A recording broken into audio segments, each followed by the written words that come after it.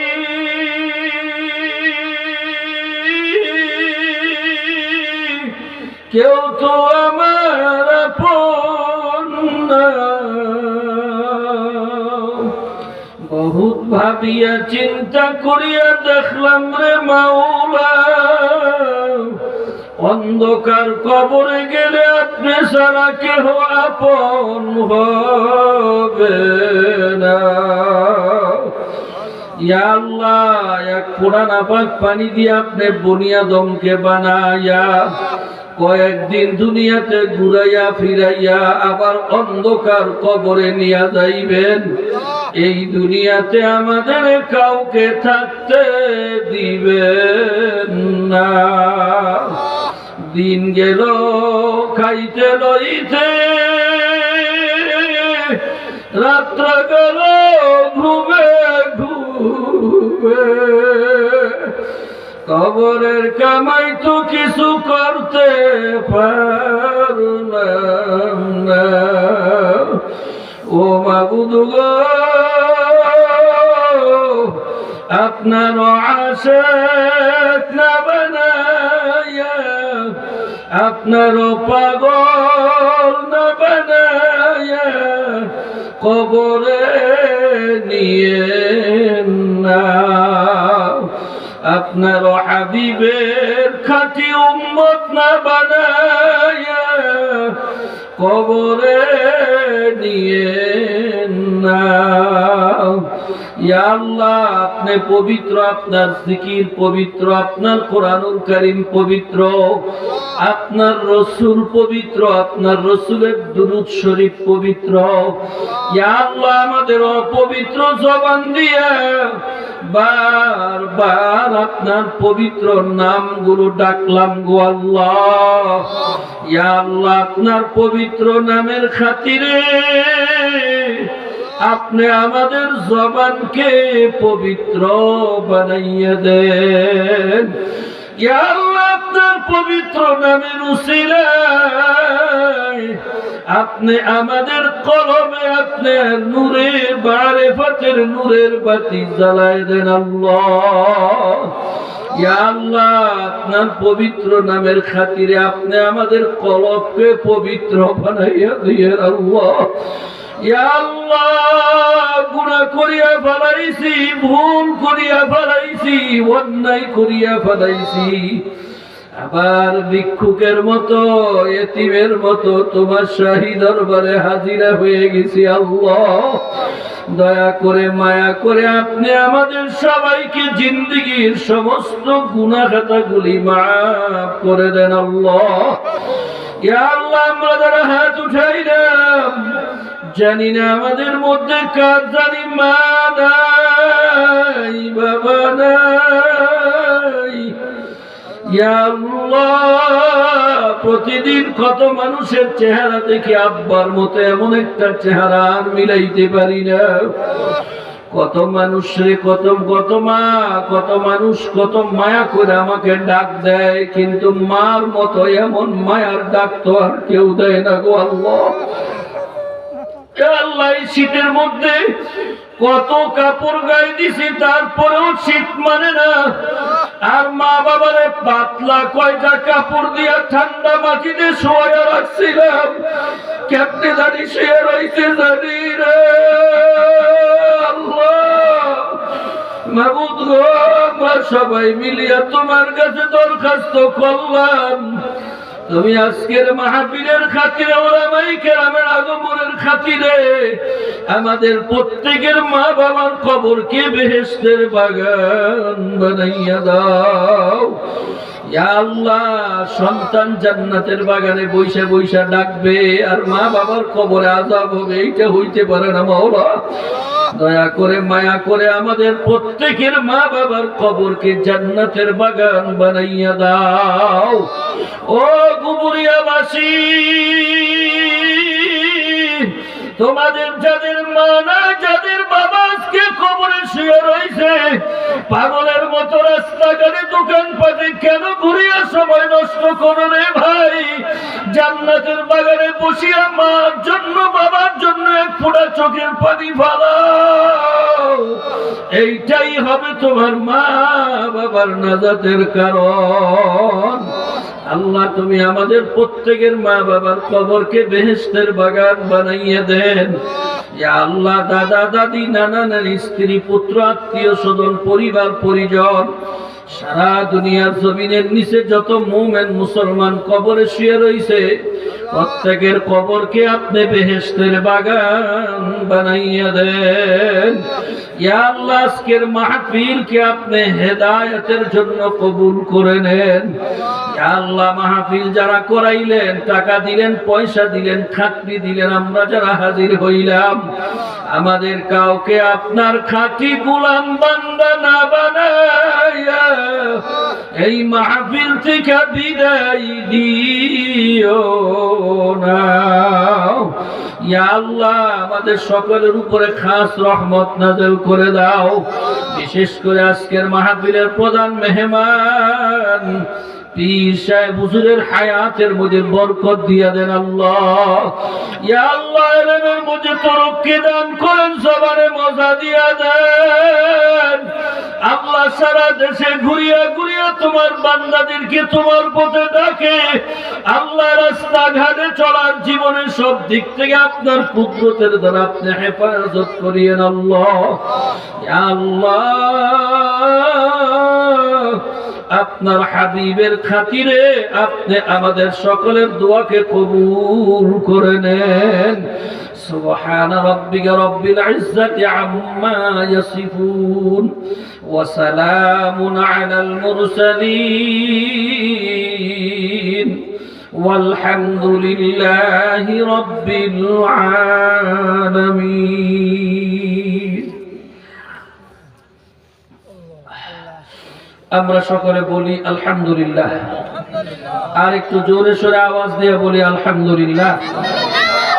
মধ্য গোবরিয়া বিলপাট জামে মসজিদ ও এলাকাবাসীর উদ্যোগে আয়োজিত চতুর্থ বার্ষিক ইসলামী মহাসম্মেলনের সম্মানিত সভাপতি সাহেব, সহ সভাপতি সাহেব, বিশেষ করে আজকের মাহফিলের প্রধান মেহমান, আমাদের সকলের মধ্যমণি, মাথার তাজ, পীরে কামেল আলহাজ হযরত মাওলানা আব্দুল মজিদ সাহেব হুজুর, সিলেট হবিগঞ্জ চুনারুঘাট, মুআজ্জাজ ও মুকাররম আল্লাহর হাবিবের কলিজার টুকরা হযরত বুজুর্গ উলামায়ে কেরাম, আল্লাহ পাকের প্রিয় বান্দা জনাব রাসূলুল্লাহ সাল্লাল্লাহু আলাইহি ওয়াসাল্লামের আশিকিন মুহিব্বিন উম্মতগণ, পর্দার আড়ালের আমার মা ও বোনগণ, আল্লাহ পাক রব্বুল আলামিনের দরবারে লাখ কোটি শুকরিয়া আদায় করছি যে মহান রব্বুল আলামিন আপনাকে আমাকে এই ফিতনা ফাসাদের জামানায়, দুর্যোগ মৌসুম অবস্থার মধ্যে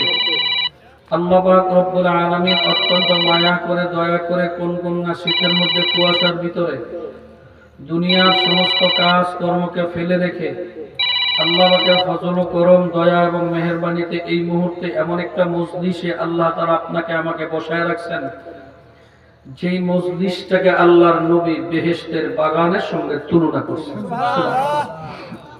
যেই মজলিসে বসলে আল্লাহ বান্দার গুনাহগুলি মাফ করে দেন, যেই মজলিসে বসলে বান্দার সঙ্গে আল্লাহর সঙ্গে একটা ভালো সম্পর্ক স্থাপন হয়ে যায়, এমন এক দামি মোবারক মজলিসে, উলামায়ে কেরামদের মজলিসে, জাকিরিন শাকিরিনদের মজলিসে, বিশেষ করে এমন ব্যক্তিদেরকে আমরা সাথে নিয়ে বসছি, হাদিসের ভাষায় যাদেরকে বলা হয় তালিবুল ইলম।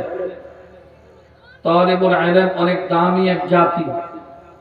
আল্লাহ তাআলা তালিবুল ইলমের মর্যাদা অনেক বেশি বাড়িয়ে দিয়েছেন। সুবহানাল্লাহ, জোরে বলেন। চরমনার মরহুম আল্লাহর কুতুব সৈয়দ ফজলুল করিম রহমতুল্লাহ আলাইহিকে দেখছি, তিনি যখনই কোনো মাদ্রাসায় কোনো মাহফিলে দোয়া করতেন, তো দোয়ার মধ্যে বলতেন যে আল্লাহ, তালিবুল ইলমদের খাতিরে আমি ফজলুল করিমরে মাফ করে দাও। এত বড় দামি বুজুর্গ মানুষ, তিনিও তালিবুল ইলমদেরকে গুনাহ মাফের জন্য উসিলা বানাইতেন। কত দামি আর কত মর্যাদা সম্পূর্ণ তালিবুল ইলম।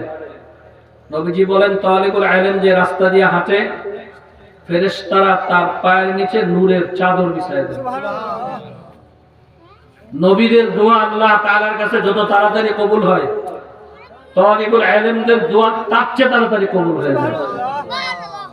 এরকম দামি তালিবুল ইলমদেরকে সাথে নিয়ে আল্লাহ পাক রব্বুল আলামিন আপনাকে আমাকে এই মজলিসে বসার তৌফিক দান করলেন। এতে আমরা সবাই খুশি না বেজার ভাই? যারা খুশি হতে পারলাম তারা আরেকবার শুকরিয়া আদায় করি, সকলে বলি আলহামদুলিল্লাহ। ইকো একটু কমায় দেন, সাউন্ড বাড়ায় দেন, আর ভিতরের সাউন্ডের সাথে বাইরের সাউন্ডের যেন প্রতিধ্বনি না হয়, আর কথাটা বলার সাথে সাথে ভিতরে যেমন আওয়াজ হয় বাইরেও যেন একসাথে আওয়াজ হয়, যেন এখানে আগে হয় ওখানে পরে হয়, এমন যেন না হয়। এটা খেয়াল রাখা দরকার। আল্লাহ তাআলা আমাদের সবাইকে বুঝার তৌফিক দান করেন, সকলে বলি আমিন। বড় দামি মোবারক মজলিস। এই মজলিসের মধ্যে আমরা যারা বসতে পেরেছি, মুনাজাত শেষ হয়ে যাওয়ার পরে যখন আমরা বিদায় হয়ে যাব, কমপক্ষে আপনার আমার আমলনামায় 50 লক্ষ নেকির কমান লেখা হইতে পারে। আল্লাহু ইউদাইফু লিমান ইয়াশা। আল্লাহ ইচ্ছা করলে 50 লক্ষ কেন, 50 কোটি কেন, বান্দার দিলের হালাতের দিকে তাকাইলে আল্লাহ তাআলা মুহূর্তের মধ্যে অসংখ্য নেকি আল্লাহ তাআলা দিয়ে দিতে পারেন। আজকের মাহফিলে কি আপনাদেরকে মাইকে বলা হয়েছে মুনাজাতের শেষে আপনাদেরকে বিরিয়ানি খাওয়ানো হবে? হ্যাঁ, খিচুড়ি 100 করে টাকা তো অবশ্যই দিবে মনে হয় শীতের দিন হিসাবে। কি দিবে না এমনটাও শোনেন নাই? 50 টাকা তো দিতে পারে মনে হয়। রাগ করছেন আমার সাথে? 10 টাকা, এটা তো মনে হয় আর ভুল হইতে পারে না। 10টা টাকাও আপনাদেরকে দিবে না, খিচুড়িও খাওয়াবে না, বিরিয়ানিও খাওয়াবে না, কিচ্ছু না। আসছেন কেন? শুধুমাত্র নেকি কামাই করার জন্য আসছে। কি কথা ঠিক না? দুনিয়ার জমিনের উপরে যাদের নেকি যত বেশি থাকবে, জমিনের নিচে গেলে আল্লাহ তাআলা তার মর্যাদা তত বেশি বাড়ায় দেবেন। খলিফাতুল মুসলিমিন হযরত ওমর ফারুক রাদিয়াল্লাহু তাআলা আনহু কত উঁচা মাপের সাহাবী ছিলেন। আল্লাহ রাসূলের পরে যদি আল্লাহ তাআলা নবুয়তের দরজা খোলা রাখতেন, তো নবীজি বলছেন আমার পরে যদি দুনিয়া থেকে নবী হইতো তো হযরত ওমর নবী হইতো। কত উঁচা মর্যাদা! পবিত্র কোরআনুল কারীমের মধ্যে হযরত ওমরের পরামর্শ সিদ্ধান্ত মোতাবেক আসমান থেকে আল্লাহ তাআলা 25 জায়গায় আয়াত নাযিল করছেন। এত দামি ওমর, তিনি একদিন হযরত আবু বকর সিদ্দিক রাদিয়াল্লাহু তাআলা আনহুকে বলতেছেন, ভাই আবু বকর, আমি ওমরের সারা জীবনের নেকি তুমি নিয়ে নাও, আর ভাই আবু বকর তোমার এক রাতের নেকিটা আমাকে দিয়ে দাও। সুবহানাল্লাহ, জোরে বলেন সুবহানাল্লাহ। এত দামি ওমর, যেই ওমর নবী হওয়ার মতো যোগ্যতা রাখে, যেই ওমর আল্লাহ তাকে এত পছন্দ করেন যে তার সিদ্ধান্ত, তার ফয়সালাটাকে আল্লাহ এত পছন্দ করছেন যে এই ফয়সালার উপরে আল্লাহ রায় দিয়ে কোরআনের আয়াত নাযিল করছেন। এমন দামি ওমর, সেই ওমর বলতেছেন, ভাই আবু বকর আমার সারা জীবনের নেকি তুমি নিয়ে নাও, আর তোমার এক রাতের নেকি আমাকে দিয়ে দাও। আশ্চর্য কথা না? কেমন আজীব প্রশ্ন। হযরত আবু বকর বলেন, ভাই তুমি বলো তো দেখি, কোন রাত্রে এমন নেকির জন্য তুমি পাগল হয়ে গেছো আমার নেকি নেওয়ার জন্য, আমার নেকি নেওয়ার জন্য? হযরত ওমর বলেন, ভাই ওই যে একটা রাত্র, যেই রাত্র আমার রাসূলকে তোমার উরাতের উপরে মাথা রাখাইয়া ঘুম পাড়াইছিলা, ওই রাত্রে, যেই রাত্রে তোমার পায়ের উপরে সাপ, বিষাক্ত সাপ আঘাতের পর আঘাত করছিল, কামড়ের পরে কামড় দিচ্ছিল, তুমি ধৈর্য করে বসে দিছো, এক পাও নড়ো না, এদিক সেদিক হও নাই। তোমার ব্যথার চোটে ইচ্ছা করলে তুমি তোমার পা নাড়াইতে পারতা, কিন্তু তোমার পাটা পর্যন্ত নাড়াও নাই। কেন? না জানে আমার রাসূলের ঘুম ভেঙে যায়, আল্লাহর হাবিবের না জানি কষ্ট হয়, এই কারণে তুমি ব্যথার যন্ত্রণা ভোগ করছো বটে, কিন্তু এক মুহূর্তের জন্য তোমার পাটা নাড়াও নাই। বিষাক্ত সাপ না জানি বের হয়ে যায়, এই কারণে তুমি এই পাটাও নাড়াও নাই। মজবুত স্টিলের মতো বসে রইছো, আর তোমার ব্যথার যন্ত্রণায় শরীর নীল হয়ে গেছে, ওই যে রাত্রে তুমি যে কষ্টটা করছিলে, ওই দিন আমার আল্লাহ তোমার কষ্টের দিকে তাকাইয়া, তোমার ধৈর্যের দিকে তাকাইয়া আল্লাহ আসমান থেকে আমার নবীর কাছে তোমার নামে সালাম পাঠাইছে। ওই এক রাত্রে তুমি যে নেকি কামাই করছো, আমি আবু বকরের সারা জীবনের নেকির সমান হবে না, এর চেয়ে বেশি আল্লাহ তোমাকে ওই রাত্রে এত বেশি নেকি দিয়ে দিয়েছেন। সুবহানাল্লাহ। এজন্য নেকি কামাই করা তো গায়ের জোরের কাম না, বুদ্ধিতে নেকি কামাই করা যায় না, শরীরের শক্তি দিয়ে নেকি কামাই করা যায় না। নেকি কামাই করার জন্য একটা কলব লাগে, একটা দিল লাগে, একটা মন লাগে। এই দিল আর এই মন যার তৈয়ার হইয়া গেছে, এমন মানুষগুলো যদি ইচ্ছা করে মুহূর্তের মধ্যে অসংখ্য নেকি কামাই করতে পারে না। এজন্য ভাইগো নেকি কামাই করার জন্য আছে, যার আমলনামায় নেকি যত বেশি জমা থাকবে, জমিনের নিচে ফেরেশতারা তার সাথে তত বেশি ভালো ব্যবহার করবে। আর যার আমলনামায় নেকি জমা থাকবে না, এমন মানুষগুলো দুনিয়ার জমিনে যেমন ভিক্ষু, জমিনের নিচে যাওয়ার পরেও এই মানুষগুলো হয়ে যাবে সবচেয়ে বড় গরিব আর ভিক্ষু। নেকি আমরা কামাই করি, এই যে মাহফিলে আসছেন, প্রতি কদমে কদমে নেকি হইছে। সুবহানাল্লাহ, জোরে বলেন। প্রতি কদমে কদমে নেকি হইছে। এই যে এখানে বসে কথা শুনতেছেন, আমি যে বলতেছি, প্রতিটা কথার বদৌলতে আল্লাহ আমাকে আপনাকে উভয়কে আমলনামায় 80 রাকাত নফল নামাজের সমান নেকি আল্লাহ দিতেছেন। যদি কোনো একটা মাসআলা, কোনো একটা আমল আজকের মাহফিলে শোনার পরে যদি আপনি আমল শুরু করে দেন, তো আল্লাহ তাআলা আপনার আমল দেখাতে কি পরিমাণ দিবেন এটা হিসাব নাই, কিন্তু শোনার কারণে 80 রাকাত নফল নামাজের নেকি আল্লাহ পাক দিয়ে দিয়েছেন। এখানে আধা ঘন্টা, 1 ঘন্টা, 2 ঘন্টা যেই সময়টুকু বসবে, উলামায়ে কেরাম কোরআন হাদিসের কথা আপনাদেরকে শোনাবেন। এই কথাগুলো শুনে আপনার ব্রেন, আপনার চিন্তা চেতনা, আপনার ধ্যান আর খেয়াল যদি আল্লাহর দিকে মুতাওয়াজ্জহ হয়ে যায়, আর আল্লাহর কথার দিকে যদি একটু চিন্তা ফিকির যদি শুরু করে দেন, তো আল্লাহ তাআলা 60 বছর, কোন কোন riwayate আছে 70 বছর, কোন কোন riwayate আছে 80 বছর, কোন কোন riwayate আছে 100 বছর বেরিয়া নফল ইবাদতের নেকি আল্লাহ আমলনামায় দিয়ে দিবেন। কিন্তু বিষয় হলো, নেকি তো আমরা কামাই করি বটে, কিন্তু নেকি তো আমলনামায় রাখতে পারি না। কি কথা ঠিক না? আমি অনেক মাহফিলে একটা হিসাব আপনাদেরকে বুঝাই। এক লোক 1 লক্ষ টাকা পুঁজি নিয়ে দোকান নিয়ে বসছে। সে 1 লক্ষ টাকার মাল উঠানোর পরে সারা দিনে মাত্র 5,000 টাকা সে বিক্রি করছে। তো মুরব্বীদের কাছে শুনছি যে 100 টাকা বিক্রি করলে নাকি 10 টাকা লাভ হয়। তো যদি 100 টাকায় 10 টাকা লাভ হয়, তাহলে 5,000 টাকা কয় টাকা লাভ হয়েছে? 500 টাকা লাভ হয়েছে না? 500 টাকা লাভ হয়েছে। এই 500 টাকার মালিক হইল সে নিজে, আর 5,000 টাকা যে বিক্রি করছে ওটা তো তার মাল আনতে হবে। 1 লাখ টাকা তো পুঁজি, এটা আগেরই ব্যাপার। এই জন্য এই 500 টাকার মালিক সে।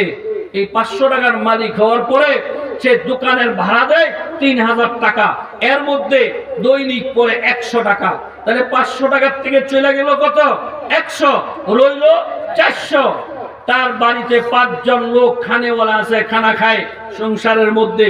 যদি দৈনিক 50 টাকা যদি 3 বেলায় একজনে খায়, তাহলে দৈনিক তার খরচ হবে কত?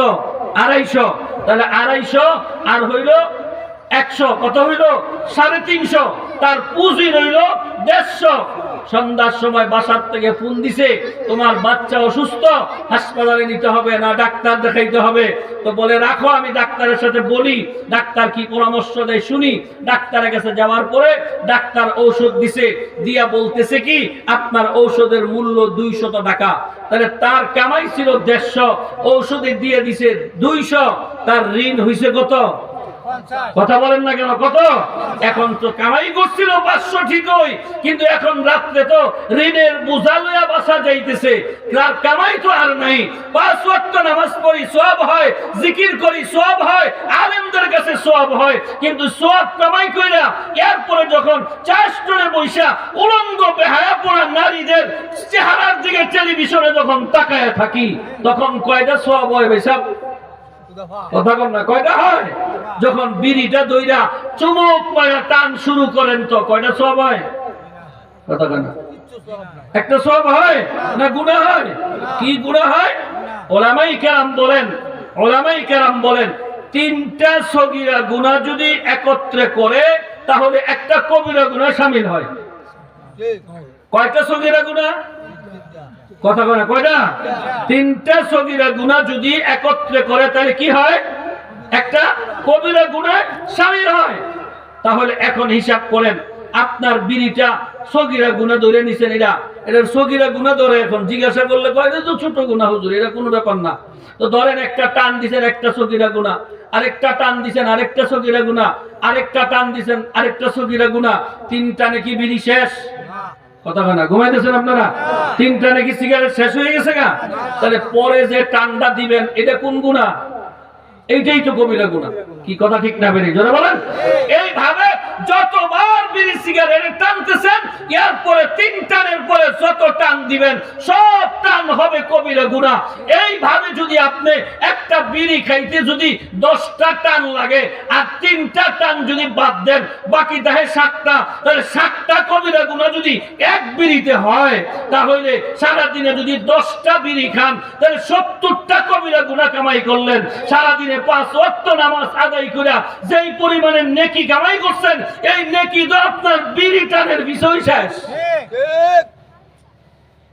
এরপরে যে টেলিভিশনের দিকে বসে রয়েছেন, মামাতো বোন, খালাতো বোন, চাচাতো বোন, ফুফাতো বোন, এই গুনার কাজে যে আপনি লিপ্ত হইয়া রয়েছেন, তাদের দিকে তাকাইয়াছিলেন, তাদের চেহারার দিকে তাকাইয়াছিলেন, অন্যের জমিন নিজের লাল সামনে বাড়াইয়া নিজের জমিন দিয়ে বাড়াইছেন, অন্যের সম্পদ নষ্ট করছেন, অনর্থক কাউকে গালি দিছেন, অনর্থক কারো সাথে মিথ্যা কথা বলছেন। এই যে ভাইগো জীবনের সারা জীবন তো আমরা চলতেছি ফিরতেছি, কম বেশ নেকি কামাই করি বটে, কিন্তু এই নেকি আমল নামা জমা হয় না। কারণ নেকির সাথে আমার ঋণের বোঝা, গুনার বোঝা এত বেশি হয়ে গেছে। এই গুনার বোঝা বেশি হওয়ার কারণে আপনার আমার নেকিতে ফল প্রসূর হয় না। আমি প্রায় সময় বলি, বলেন তো আপনারা প্যারাসিটামল ট্যাবলেট খাইলে শরীরের কোনো পরিবর্তন হয় না? হয় না? অবশ্যই হয়। শরীরের কি পরিবর্তন হয়? জ্বর থাকলে জ্বর কমে যায়, শরীর ঘেমে যায়। হিস্টাসিন ট্যাবলেট খাইলে শরীরের মধ্যে একটা পরিবর্তন দেখা দেয়।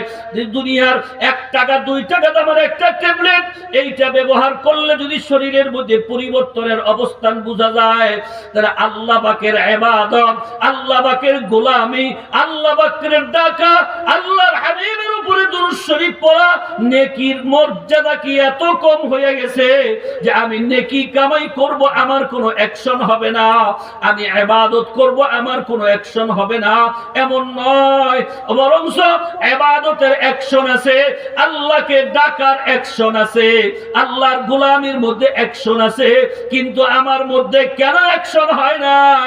কারণ আমি তো ইবাদত করি বটে, কিন্তু ইবাদত কইরা যা কামাই করি তার চেয়ে বেশি তো আমি নষ্ট করে ফেলাই। এই জন্য ভাই গো আমাদের ইবাদত জমাইতে হবে। সাহাবায়ে কেরামের এত মর্যাদা কেন? সাহাবায়ে কেরামরা নেকি কামাই করছে, নেকি ধরে রাখছে। তাবেঈনদের এত দামি কেন? তাদের ইবাদত করছে, ইবাদত ধরে রাখছে। আইম্মায়ে কেরামের ইবাদত এত দামি কেন? তারা ইবাদত করছে, নেকি কামাই করছে, নেকি ধরে রাখছে। পীর মাশায়েখরা, হক্কানি উলামায়ে কেরামরা নেকি ধরে রাখছে, নেকি ছাড়ে না। যা নেকি কামাই করে গুনাহ করার চেষ্টা করে না। যদি ভুলে চুকে যদি 2-1টা গুনাহ হয়েই যায়, মাহবুদের দরবারে 2 চোখের পানি সারিয়া দিয়া কান্না শুরু করি, করিয়া দেয় তো আল্লাহ তাআলা তার গুনাহ মাফ করে নেকি ঠিক জায়গায় রেখে তার মর্যাদা বৃদ্ধি করে দেন। হে গুবুরিয়াবাসী মুসলমান, মনে রাখো রে ভাই, কবরে কিন্তু টাকাও নাই, পয়সাও নাই, জায়গাও নাই, জমিনও নাই, দোকানও নাই, রাজনীতিও নাই, নেতাগিরিও নাই, এমপিগিরি, মেম্বারগিরি, চেয়ারম্যানগিরি, মন্ত্রীগিরি, শিক্ষাগতাগিরি, প্রফেসরগিরি, ডাক্তারগিরি, মুহতামিমগিরি কোনো কিচ্ছু কবরে চলবে না। যার আমল নামায় নেকি যত বেশি জমাইয়া কবরে যাইতে পারবা, আল্লাহ তার কবরটা আমার আল্লাহ জান্নাতের বাগান বানাইয়া দিবেন। সবাই জোরে বলুন সুবহানাল্লাহ। হযরত ফাতেমা রাদিয়াল্লাহু তাআলা আনহা কি বলেন?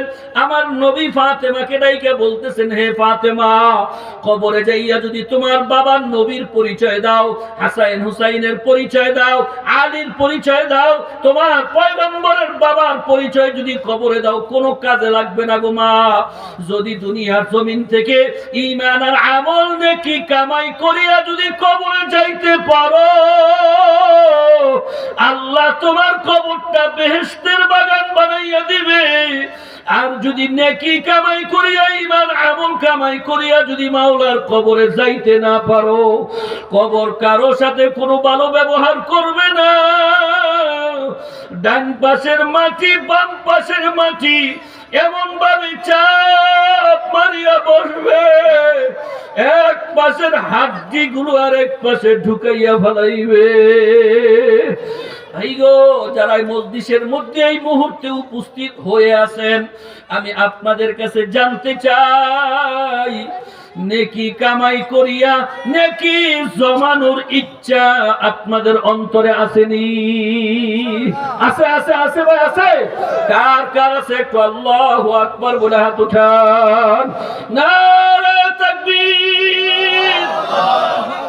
চোখটা বন্ধ করেন, মাথার নিচের দিকে দিয়া একটু দিলের চোখ দিয়া তাকাইয়া দেখেন, এই তো আমার আল্লাহ আমার দিকে তাকাইয়া আছে। আল্লাহ মুহাব্বতের সাথে ডাক দেন আল্লাহ। আরো মুহাব্বতের আওয়াজ দিয়া বলুন আল্লাহ। নেকি জমাইয়া তোমার দামি বান্দা হওয়ার ইচ্ছা আমাদের অন্তরে আছে। আল্লাহ আপনি আমাদেরকে নেকি জমানোর মতো, দামি বান্দা হওয়ার মতো যোগ্যতা আপনি আমাদের দান করেন। সবাই জোরে বলেন আল্লাহুম্মা আমিন। এই নেকি আমি আপনি কেমনে জমাবো, কেমনে গুনাহমুক্ত জীবন ধারণ করব? এই জন্য আল্লাহ পাক রব্বুল আলামিন তার কালামে পাকে আমাদেরকে দুইটা নিদর্শন, দুইটা পরামর্শ দিয়েছেন, দুইটা রাস্তা আল্লাহ নিজে দেখাইছেন বান্দাকে। আল্লাহু আকবার জোরে বলেন। আপনারা বলেন তো, বান্দা আল্লাহকে বেশি ভালোবাসে না আল্লাহ বান্দাকে বেশি ভালোবাসে? কে বেশি ভালোবাসে? সন্তান মা বাবাকে বেশি মহব্বত করে না মা বাবা সন্তানকে বেশি মহব্বত করে? সন্তান কখন কি খাবে, কখন ঘুমাবে, কখন গোসল করবে, কখন কখন ঘুমাবে, এই বিষয়টা কি সন্তান বেশি জানে না মা বাবা বেশি জানে? কে বেশি জানে? মা বাবা বেশি জানে। যে আল্লাহ বান্দাকে এত বেশি মায়া আর মহব্বত করে, এই বান্দা কখন গুনাহ ছেড়ে দিবে, কি করলে গুনাহ ছাড়তে পারবে, কি করলে আমল নামায় নেকি জমাইতে পারবে, এইটা কি বান্দা বেশি জানে না আল্লাহ বেশি জানে? আল্লাহ তাআলা আমাদেরকে পরামর্শ দিতেছেন, আমাদেরকে নির্দেশনা দিতেছেন, আমাদেরকে এমন সুন্দর দুইটা কাজের কথা আমাদেরকে শুনাইতেছেন, যেই দুইটা কাজ আর যেই দুইটা কথা, যেই দুইটা পথ যদি কোনো বান্দা বান্দি যদি গ্রহণ করিয়া ফেলায়, এই বান্দা বান্দিকে আমার আল্লাহ নিজ কুদরতি হাতে আল্লাহ গুনাহ থেকে বাঁচায় রাখবেন। সবাই জোরে বলুন সুবহানাল্লাহ। আল্লাহ তাআলা তার কালামে পাকে বলেন, ইয়া আইয়ুহাল্লাযীনা আমানুত্তাকুল্লাহ আল্লাহ তাআলা বলেন, হে ঈমানদারেরা, হে আল্লাহ নিজে দেখে আমাদেরকে শুনাইতেছেন, যারা কালিমা পড়ছো, ঈমান আনছো, কালিমা পড়ছো, আমার নবীর স্বীকার করো, আখিরাতকে বিশ্বাস করো, নবীদেরকে বিশ্বাস করো, ফেরেশতাদেরকে বিশ্বাস করো, এই সমস্ত ঈমানদারদেরকে আল্লাহ তাআলা লক্ষ্য করে বলতেছেন, ইত্তাকুল্লাহ। ঈমানদারেরা, তোমাদের অন্তরে সদা সর্বদা আল্লাহর ভয় পয়দা করে নাও। সবাই জোরে বলুন সুবহানাল্লাহ। কার ভয়? জোরে বলেন, কার ভয়? আল্লাহর ভয় পয়দা করার জন্য নির্দেশ দিবেন কে? আল্লাহর ভয় কাকে বলে? মুফাসসিরিন কেরাম বলেন, আল্লাহর ভয় হলো বান্দা সদা সর্বদা তার দিলের মধ্যে, তার অন্তরের মধ্যে এই কথাটা ধারণ করবে, এই খেয়ালে বান্দা চলবে, আমার আল্লাহ আমার দিকে তাকাইয়া আছে।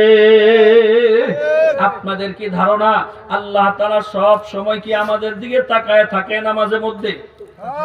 হ্যাঁ, রাত্রে বেলা আল্লাহ তাআলা দেখে না, দিনের বেলা দেখে? হ্যাঁ, আল্লাহ কি সব সময় দেখে কি দেখে না? জোরে বলেন। সব সময় দেখে, প্রকাশ্যে দেখে, গোপনে দেখে, চিপা চাপায় দেখে। রাত্রের অন্ধকারে কম্বলের নিচে একা একা বইসা বইসা শুয়া শুয়া তুমি কি কল্পনা জল্পনা করো, তোমার ছেলে জানে না, মেয়ে জানে না, ভাই জানে না, বন্ধু জানে না, কেউ জানে না।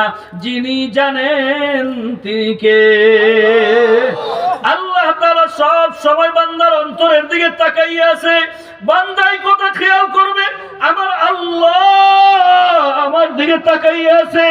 এই কথাটা যেই বান্দার অন্তরে একবার ফিট হইছে, যেই বান্দা এই কথাটা একবার তার সিনার মধ্যে, তার অন্তরের ভিতরে যদি এই কথাটা একবার ঢুকাইয়া নিতে পারে, এমন বান্দা বান্দি জীবন গেলেও কোনদিন আল্লাহর নাফরমানি করতে পারে না।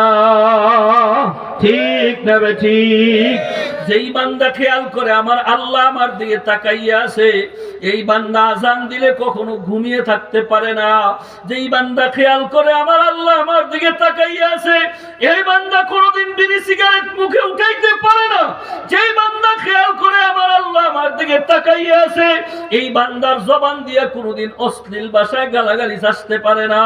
যেই বান্দা খেয়াল করে আমার আল্লাহ আমার দিকে তাকাইয়া আছে, এই বান্দা কোনোদিন বেপরদা নারীদের সাথে হাস্যকর গল্প করতে পারে না।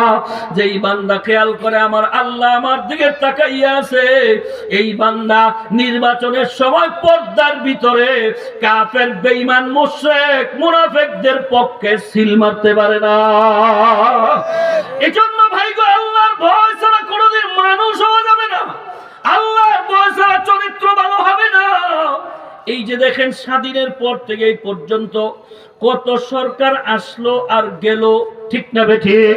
এই সরকার যখন আসে তো ভালো দেখা যায়, কিন্তু যখন বিদায় হয় তখন সরকার সহ সরকারের এমপি মন্ত্রী সবার নামে শুধু চুরি, ডাকাতি, দুর্নীতির মামলা হইয়া যায়। কারণ কি? ক্ষমতা থাকার কারণে, আল্লাহর ভয় অন্তরে না থাকার কারণে জনগণের সম্পদ লুটতরাজ করিয়া চলছে। আল্লাহর ভয় না থাকার কারণে চুরি করছে, ডাকাতি করছে, পরের মাল জোর করে হায়নার মতো ব্যবহার করছে। শুধুমাত্র আল্লাহর ভয় অন্তরে না থাকার কারণে। এই জন্য আল্লাহ তাআলা বলেন, ইত্তাকুল্লাহ। বান্দা, তোদের অন্তরে আমি আল্লাহর ভয় পয়দা কর, তাহলে দেখবি তোরা ভালো হয়ে যাবি, তোদের আখলাক ভালো হবে, চরিত্র সুন্দর হবে, আমল নামায় নেকি জমতে থাকবে। যে আমলটা করবি তার বদৌলতে আমি আল্লাহ যে উপটকন দিব, আমি আল্লাহ যে বকশিশ দিব, যেটাকে সব বলা হয়, নেকি বলা হয়, আমি আল্লাহ যে দিব। যেমন বান্দা তুই সুবহানাল্লাহ বলবি, তোর আমল নামায় 100 নেকি জমা হবে। আলহামদুলিল্লাহ বলবি, আমল নামায় 100 নেকি জমা হবে। আল্লাহু আকবার বলবি, আমল নামায় 100 নেকি জমা হবে। এইভাবে যত নেকির গুনাহের কাম করবি, আমি আল্লাহ তার প্রতিদান নেকি তোর আমলনামায় জমা করতে থাকবো। আমি আল্লাহর ভয় থাকার কারণে যখন তুমি গুনার কাম করবা না, তোমার আমলের নেকি নষ্ট হবে না। যত আমলনামায় যত বেশি নেকি জমা নিয়া আমি আল্লাহর জমিনের নিচে আমার কাছে হাজিরা দিবা, আমি আল্লাহ তোমাকে জান্নাতের মর্যাদা তত বেশি তোমাদের দিয়ে দিব। সবাই জোরে বলুন সুবহানাল্লাহ। খলিফাতুল মুসলিমিন হযরত ওমর ফারুক রাদিয়াল্লাহু তাআলা আনহুর জামানায় কেরো একবার চা দিছো, ঠান্ডা হইছে, আবার দিছো, যাও না এবার নিয়ে একজন নিয়ে খেলো, একজন নিয়ে খান। একটা চায়ের দাম এই শীতের দিন কত জানেন? একটা মুরব্বী একটা চা দিয়ে দেখেন মি আপনাদের কি দোয়াতে দেয়। আর একটু বড় বড় চা দেন, বক্তারা দেয়, কারো ইচ্ছা হয় খায় না, না খায় লয়ে যায়, এটা ঠান্ডা হয়, নষ্ট হয়, গুণ হইতো না এটা। চরমনার মরহুম বিশ্বাস হুজুরে দেখছি একবার গাজীপুরে এক মাহফিলে সকালে নাস্তা খেলাম একসাথে, নাস্তার পরে সবার জন্য চা আনছে, তো সবাই চা খাইছে। আমগর দেশের চা খাওয়ার অভ্যাস তো হইলো কিছু খায়, কিছু ফালায়, কিছু রাখে, কি কথা ঠিক না? প্রত্যেকের কাপের নিচে ওই কদ্দুর চা থাকে। তো চরমনার মরহুম আল্লাহর কুতুব সবাই যে চা খাইছে, ওখানেও টুপি মাথার দেওয়া না ভদ্রলোকও চায়ের স্টলে পাওয়া যায়, অর্ধেক খাইয়া অর্ধেক ফিরে দেয়। ওই যে ওখানেও কিছু মানুষে এরকম করছে, চা কাপের মধ্যে কিছু কিছু রয়েছে। তো হুজুর এটা দৃশ্যটা দেখা ওই সবগুলো কাপের চা এক কাপের মধ্যে ডালছে, যিনি রয়েছে ইনি ডালছে, ডাইলা ইনি হুজুরে খাইতেছে। তো বাড়িওয়ালা চিন্তা করছে হুজুরের মনে হয় চায়ের পিপাসা রয়েছে, এই কারণে তিনি আরেকটা চা বানাই আনছে। আনার পরে কয়, ফয়েজ ভাই আমি তো চায়ের পিপাসায় চা খাই নাই, কারণ ওই যে চায়ের নিচে যে চাটুকু রয়েছে এই চাটুকু বানাইতে লাকড়ির প্রয়োজন হয়েছে, গরম হইতে লাগছে, চায়ের পাতি লাগছে, চিনি লাগছে, দুধ লাগছে। এখন যেইটুকু বেশি হয়েছে এনে কি করব? ফালাই দিব। এই যে ফালাই দিল, এই চিনিও ফালাইলো, চাও ফালাইলো, গরম করলো কষ্ট করে, তাও ফালাইলো, এটা কি অপব্যয়ের মধ্যে পড়েনি? কথা বলেন না কেন? পড়েনি? আর যে অপব্যয়কারীদের জানি কি কয়? কথা বলেন না কেন? ঘুমাইতেছেন মনে হয় আপনারা সন্ধ্যার সময়, কি জানি বলে? শয়তানের ভাই। তাহলে আমি যদি বক্তা, আমি হুজুর মানুষ, আমিও যদি অপব্যয় করি তো আমিও তো শয়তানের ভাই না? হুজুর থেকে ছেড়ে দিব আল্লাহ আমারে মনে হয়। বিশ্বাসও যদি করে তো বিশ্বাসও তো শয়তানের ভাই, কি ঠিক না বলি? জোরে বলেন। ও মূর্খ মানুষ করলে শয়তানের ভাই হয়, হুজুররা করলে শয়তানের ভাই হয় না, নেতারা করলে শয়তানের ভাই হয় না মনে হয়, নাকি এরকম নাকি? না, আল্লাহর বান্দা দুনিয়ার সব আল্লাহর কাছে সমান। যেই অপরাধ করবে তার আমলনামায় নেকি জমা হবে, যেই ক্ষমা চাবে তাকে আল্লাহ মাফ করে দিবেন। ঠিক কথা। এজন্য ভাই গো মনে রাখেন, অপব্যয় কোনোদিন করবেন না। মুসা হযরত ওমর রাদিয়াল্লাহু তাআলা আনহুর জামানায় সময় সংক্ষেপ, আযানের সময় কাছাকাছি হয়ে গেছে, সংক্ষেপে শোনাই দিয়ে যায়। হযরত ওমর রাদিয়াল্লাহু তাআলা আনহুর জামানায় এক নওজোয়ান যুবতী, খুব সুন্দরী নরমণি, মরুভূমির ওই প্রান্ত থেকে এই প্রান্ত আসতেছিলেন। এক যুবক এই প্রান্ত থেকে ওই প্রান্তে রওনা করছেন। যুবক জানে না যুবতী আসতেছে, যুবতী জানে না যুবক আসতেছে। চলার পথে আস্তে আস্তে সন্ধ্যা ঘনাইতেছে, আর মরুভূমির মাঝামাঝি জায়গায় দেখা যায় দূর থেকে সুন্দর যুবতী দেখে যুবক, যুবক দেখতেছে যুবতী। যুবতী এখন মনে মনে চিন্তা করে, হারে এই মরুভূমির মধ্যে আমার ভাই নাই, আমার বাবা নাই, আমার মা নাই, আমার আপনজন বলতে কেউ নাই। যুবক যেইভাবে আমার দিকে আসতেছে, না জানি আজকে আমার ইজ্জতের 12টা বাজায় ফেলায়, হয়তোবা আমি আমার সতীত্ব বজায় রাখতে পারবো কিনা সন্দেহ লাগতেছে। যুবতী এই চিন্তা করতে করতে করতে করতে তিনি আর পা সামনে চলে না, তিনি জমিনের মধ্যে বসে গেছেন। কারণ একটা সত্যিকারের নারী যে হয়, এই নারীর কাছে তার জীবনের চাইতে সতীত্বের অনেক বেশি দাম। জীবন দিয়ে দিবে তো সতীত্ব দিবে না। সে সতীত্বের চিন্তায় শরীর থরথর করে কাঁপতে কাঁপতে জমিনের মধ্যে বসে গেছে। যুবকটার দৃশ্যটা দেখা আস্তে আস্তে মেয়েটার কাছাকাছি আইসা অন্যদিকে তাকাইয়া আওয়াজ দিয়া বলে, বোন, আমি একজন মুসলমান, আমি আল্লাহকে ভয় করি। বলার সঙ্গে সঙ্গে যুবতীরা বসার থেকে দাঁড়ায় গেছে। যুবক বলে, ও যুবতী, তুমি কোন শক্তি দেখ কেন তুমি বৈশা গেছো, আবার কেন দাঁড়ায় গেলা?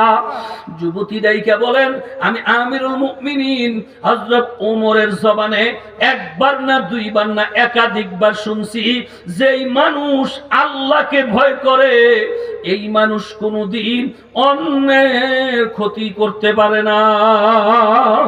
নিশ্চয়ই ভাই, তুমি যখন বলছো তুমি একজন মুসলমান, তুমি আল্লাহকে ভয় করো, তখন আমার বিশ্বাস হয়ে গেছে তোমার মতো পুরুষ দিয়া আমার জীবনের সতীত্বের আর কোনো ক্ষতি হবে না। এই জন্য আল্লাহর ভয় গুনার থেকে মুক্তির একটা বড় ঔষধ, নিজের নেকি জমানোর বড় ঔষধ।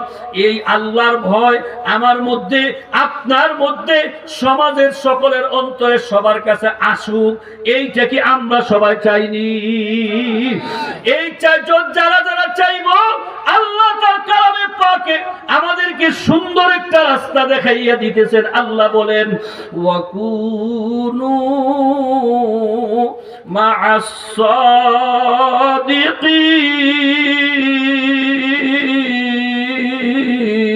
সাদিকিন। আল্লাহ তাআলা বলেন, যারা নাকি আল্লাহর ভয় অর্জন করতে চাও, আমি তোমাদেরকে পরামর্শ দিলাম, ওয়াকুনু মা'আস সাদিকিন। তোমরা সাদিকিন বান্দা যারা, নেককার বান্দা যারা, আল্লাহ ওয়ালা মানুষ যারা, যারা আল্লাহর ভয়ে গুনাহ ছেড়ে দিছে, এদেরকে আল্লাহ ওয়ালা বলা হয়। যারা আল্লাহর ভয়ে পাপাচার ছেড়ে দিছে, যারা আল্লাহর ভয়ে গুনাহ করে না, এবং নেককার মানুষ যারা, সাদিকিন বান্দা যারা, আল্লাহ ওয়ালা বান্দা যারা, তোমরা তাদের সঙ্গে সঙ্গী হয়ে যাও, তাদের পরামর্শ নিয়ে চলতে থাকো, তাদের সঙ্গে তোমার সময়টা মিল করে ফেলো। তাদের পরামর্শ নিয়ে যদি তুমি চলতে পারো, চলতে চলতে চলতে চলতে চলতে চলতে এমন একটা সময় তোমার কাছে এসে হাজির হয়ে যাবে, যেই দিন আল্লাহ তাআলা তোমাকেও একদিন সাদিকিন নেককার আমার মাওলা তোমারে বানাইয়া দিবে। হাকিমুল উম্মাত তানবী রাহমাতুল্লাহি আলাইহি তিনি একটা एग्जांपल আমাদেরকে পেশ করতেন। তিনি বলতেন, দুনিয়ার মানুষ শুনিয়া রাখো, কোন একটা মানুষ যদি আগুনের কাছে যায়, ইচ্ছা না থাকলে যেমন তার কাছ থেকে আগুনের তাপ তার শরীরে লাগতেই থাকে, একটা মানুষ যদি বরফের কাছে যাইয়া দাঁড়ায়, ইচ্ছা না থাকলেও যেমন ঠান্ডা তার শরীরে লাগতে থাকে, কোন একজন মানুষ যখন আল্লাহ ওয়ালা নেককার বান্দাদের কাছে যাইয়া যখন বসে আর তার পরামর্শ নিয়ে যখন চলতে থাকে, তাহলে ওই নেককারের কাছ থেকে ইচ্ছা না থাকলেও আল্লাহ তাআলা ওই বান্দার কাছে একটা নেকের রং তার অন্তরে লাগাইয়া দেয়। এই জন্য ভাই গো, আজকে এমন এক নেককার মানুষ পিসা হুজুর আপনাদের এলাকার জমিনের মধ্যে আসছেন। আল্লাহর ওলিরা যেই রাস্তা দিয়ে হাঁটে, তাদের কদম যে রাস্তা দিয়ে চলে, ওই জায়গার মধ্যে আল্লাহ তাআলা দ্বীনকে চমকাইয়া দেন। এ আল্লাহর ওলিদের সবচেয়ে বড় এক নিয়ামত আল্লাহ দান করছেন। এমন একজন আল্লাহর ওলি আজকে আপনাদের মধ্যে আসছেন, যার কাছে আখিরি মুনাজাতের সময় দিলটারে ভাঙ্গিয়া খালাস তওবা করি আল্লাহর ওলির হাতে হাত দিয়া জীবন পরিবর্তনের সিদ্ধান্ত আজকেই মজলিস থেকে নিয়ে নিবেন। আল্লাহ রব্বুল আলামিন যেন আমাকে, আপনাকে, সবাইকে নেককার সাদিকিন বান্দাদের সঙ্গী হওয়ার তৌফিক দান করেন। সকলে বলেন আমিন। আরো জোরে আওয়াজ দিয়ে বলেন আল্লাহুম্মা আমিন। বাংলাদেশে বহু নেককার মানুষ আছে, বহু আল্লাহওয়ালা মানুষ আছে, আছে কি নাই জোরে বলেন? এর মধ্যে বিশ্বাস চরমনায়ও একজন আল্লাহর ওলি মানুষ, একজন নেককার মানুষ, যার সোহবতে যাইয়া কত মানুষের জীবন যে পরিবর্তন হয়েছে। এই যে এই বছর অগ্রহায়ণের মাহফিলে এই নিকলির এক আল্লাহর বান্দা, সে একেবারে পুরা লাল শালু, কি বড় বড় মোষ, কি চটকার মটকা লইয়া সে বলে বরগুনা তার এক পীরের বাড়িতে রওনা করছে। তাহলে সদরঘাট যখন গেছে, যাওয়ার পরে দেখে চরমনায় মাহফিলে অগ্রহায়ণের লঞ্চ, গাড়ির মধ্যে ভিড়া অনেকগুলো লঞ্চ, সবাই উঠতেছে, সেও উঠছে, সেও মনে করছে ওইগুলো মনে ওই দিকেই যাবে। যখন উঠতেই পড়ছে, এরপরে যাইতে যাইতে দেখে চরমনায়ের মাঠে চলে গেছে। এমন লাল রঙের রঙের মানুষ, এমন জটওয়ালা মানুষ দেখলে কিছু না কিছু মানুষ তো এমনি তার সাথে কিছু ঠাট্টা মস্কারিও করে, আবার কিছু তার সাথে কথোপকথনও কয়। এর মধ্যে নারায়ণগঞ্জের আমার এক মুজাহিদ, সে তার সাথে একটা বন্ধুত্বর মতো মহাব্বত করছে, খানা খাওয়াইছে, বিছনা দিছে। এরপরে চরমোনাই মাঠে যে লঞ্চ ভিজছে, এবার কয় আপনি তো বরগুনা পিসাবের বাড়িতে যাইবেন ওই, তবে চরমোনাই যখন আইসেই বসছেন আমাদের সাথে 2টা দিন থেকে যান, তারপরে আপনি যায়েন। এই 2 দিন ওখানে রইছে। উদ্বোধনী বয়ানের সময় যখন হুজুর বয়ান শেষ করছে, সে চিল্লাইতেছে আর বলতেছে, আমি আমার জীবনটারে বরবাদ করে ফেলাই দিছি। মাথায় দইরা জগগুলো টাইনা নিজের হাতে ছিটতেছে। আসার সময় তার চেহারা মদিনার রং লাগাইয়া আল্লাহ তাআলা তাকে বিদায় দিয়েছেন। এজন্য নেককারদের নজর, আল্লাহ ওয়ালাদের সোহবত আর নজরের এত পাওয়া। এজন্য আপনাদেরকে দাওয়াত দিয়া গেলাম, আগামী ফেব্রুয়ারি মাসের 19, 20, 21 চরমোনাই ফাল্গুনের মাহফিল হবে। এই এলাকার বহুত মানুষ যায়। এই যে আপনাদের গুবুরিয়া মাদ্রাসার মুহতামিম সাহেব হুজুর প্রায় 100 লোকের কাফেলা এলাকার থেকে নিয়ে যায় আপনাদেরকে চরমোনাই গত ফাল্গুনের মাহফিলে সাংবাদিকরা পত্রিকার মধ্যে লিখছে 80 লক্ষের উপরে লোকের সমাগম হয়েছে। এত বিশাল প্রোগ্রাম, এটা চোখে না দেখলে বুঝবেন না আল্লাহর পাগলরা যে কি করে, 2 চোখে না দেখলে বুঝবেন না। দাওয়াত দিয়া গেলাম, একটাবার যাইবেন, যাওয়ার নিয়ত আছে তো ইনশাআল্লাহ আপনাদের? আল্লাহ আমাদের সবাইকে কবুল করেন। আজকে হযরত পিসা হুজুর আসছে, হুজুরের হাতে আখিরি মুনাজাতের সময় খালেস তওবা কইরা জীবন পরিবর্তনের সিদ্ধান্ত আজকেই আমরা নিব ইনশাআল্লাহ। আল্লাহ আমাকে আপনাকে সবাইকে দ্বীনের উপরে, ঈমানের উপরে সাদিকিনদের সঙ্গী হইয়া বাকি জীবনটা যেন আল্লাহ আমাদেরকে চলার তৌফিক দান করেন। সকলে বলেন আমিন। ওয়া আখিরি দাওয়ানা আনিল হামদুলিল্লাহি রাব্বিল আলামিন। আসসালামু আলাইকুম ওয়া রাহমাতুল্লাহ। ইনশাআল্লাহ আমরা এই বছর এখন থেকে তালিকা করতেছি। আজকে অনেকে বলছে আপনারা